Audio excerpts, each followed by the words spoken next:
एक बार एक व्यापारी था जो 3 बेटियों के साथ रहता था। दोनों बड़ी बहनें स्वार्थी और दुष्ट थीं। सबसे छोटी बेटी इतनी प्यारी थी कि उसने उसका नाम ब्यूटी रख दिया।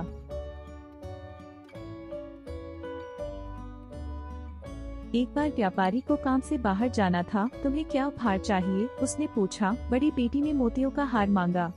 दूसरे को हीरा चाहिए था, लेकिन ब्यूटी ने लाल गुलाब मांगा।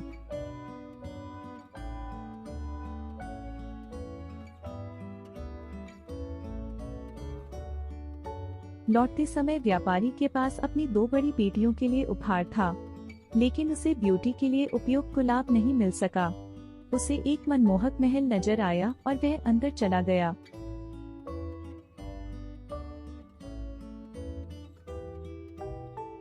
अजीब बात है कि महल में कोई नहीं था। खाने की मेज पर एक शाही दावत रखी गई थी। वह बहुत भूखा था, इसलिए उसने खाना खा लिया। वह ऊपर गया और बिस्तर पर चला गया।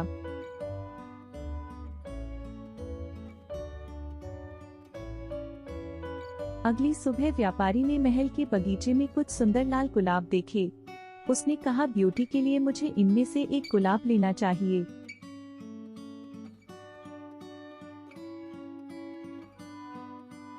एक डरावना जानवर प्रकट हुआ और उसने जानना चाहा कि वह उसका गुलाब क्यों चुरा रहा था।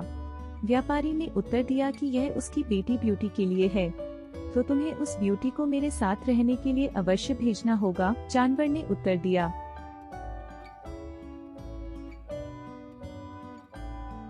घर पहुंचकर व्यापारी की आवाज कांप उठी और उसने ब्यूटी को सब कुछ बता दिया। मुझे जाना होगा पिताजी, ब्यूटी ने कहा। बहादुरी से ब्यूटी महल चली गई। जानवर हमेशा उसके साथ दयालुता और सम्मान के साथ व्यवहार करता था। जल्द ही वह उससे स्नेह करने लगी। कुछ दिनों बाद ब्यूटी को अपने पिता की बहुत याद आने लगी।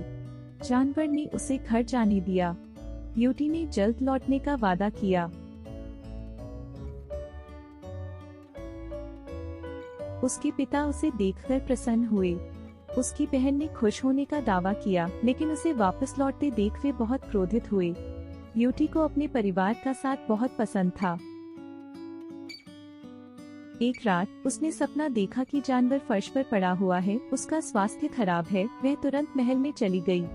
उसने जानवर को बिल्कुल वैसी ही हालत में पाया।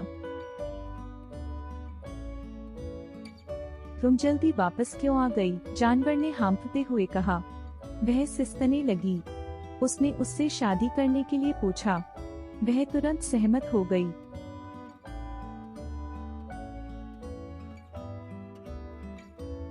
तुरंत जानवर एक सुंदर राजकुमार में बदल गया।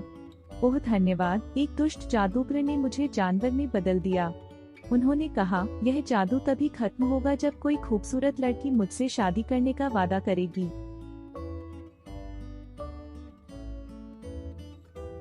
जल्द ही उनकी शादी हो गई।